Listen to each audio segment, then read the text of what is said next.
it. Ever feel like your day is already over before it even starts because you woke up on the wrong side of the bed? I used to be that person who hit snooze 5 times and then rushed out the door with a piece of toast in my mouth and a heart rate that was already through the roof. I was constantly playing catch up and it felt like I was always behind. But everything changed when I realized that how you spend your first 60 minutes dictates how the next 15 hours are going to go.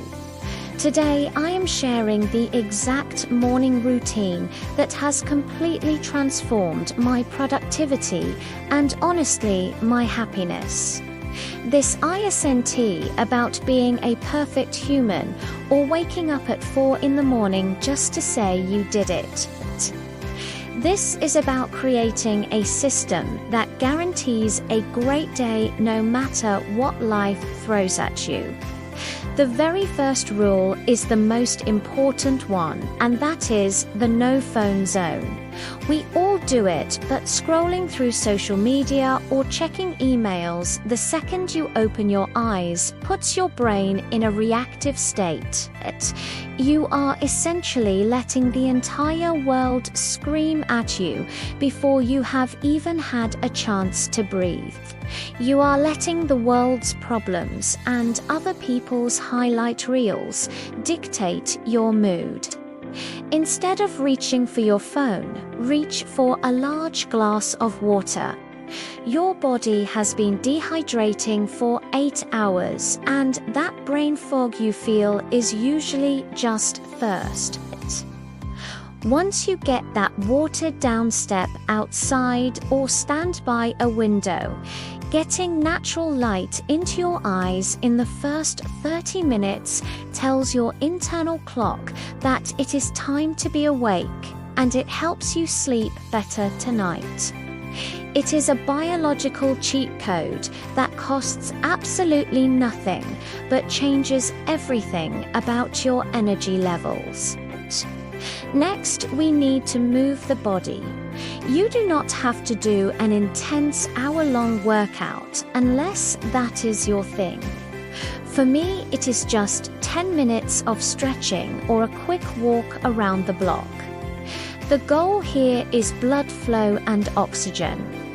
When your blood is pumping, your brain starts firing and that sluggish feeling disappears. While I am moving, I like to practice what I call intentional silence. No podcasts and no music and no noise. Just 5 minutes to check in with myself. I ask myself, what is the one thing I need to accomplish today to feel successful? Just one thing. If you try to do 10 things, you will likely do none of them well. By narrowing it down early, you remove that decision fatigue that usually hits by noon, and you give yourself a clear mission. Now, let us talk about the big one, which is deep work. Most people wait until they get to the office to start their hardest task, but your brain is actually at its sharpest right after you wake up and hydrate. I spend about 45 minutes on my most difficult project before I even check my inbox or look at my notifications. I call this eating the frog. If you do the hardest thing first, the rest of your day feels like a downhill slide. It creates this massive momentum that carries you through the afternoon slump. Even if everything else goes wrong after 10 a.m., you have already won the day because you finished your big goal.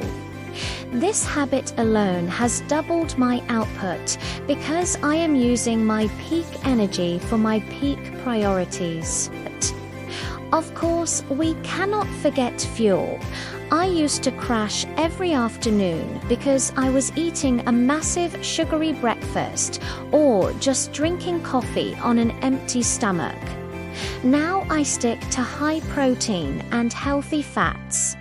It keeps my energy levels stable instead of that roller coaster ride that leads to 3 cups of coffee by lunch. Speaking of coffee, try waiting about 90 minutes after waking up to have your first cup. It sounds crazy, I know, but letting your natural cortisol levels peak and then fall slightly before adding caffeine prevents that mid-afternoon crash. It makes the caffeine way more effective when you actually need it, and it keeps your hormones in balance. Another small but mighty habit is setting the environment. I spend 2 minutes tidying my workspace. A cluttered desk leads to a cluttered mind, and when I sit down to work, I want to feel calm and focused. It is about removing the friction between you and your work. I also like to write down 3 things I am grateful for. It sounds simple, but it primes your brain to look for the good throughout the day instead of focusing on the stressors. It is like training your brain to be an optimist. Consistency is the secret sauce here. You do not need a 3-hour routine to be successful. If you only have 20 minutes, just pick the 2 things that make the biggest difference for you. Maybe that is just water and 1 big task. The point is to take control of your morning, so your morning does not take control of you. It is about building a foundation of discipline that makes the rest of your life easier. I hope this gives you some ideas to build your own perfect start to the day. If you found this helpful, please consider subscribing for more tips on building a life you love, and hitting that like button really helps the channel. Thanks for hanging out with me, and I will see you in the next one. Keep striving and make today a great one.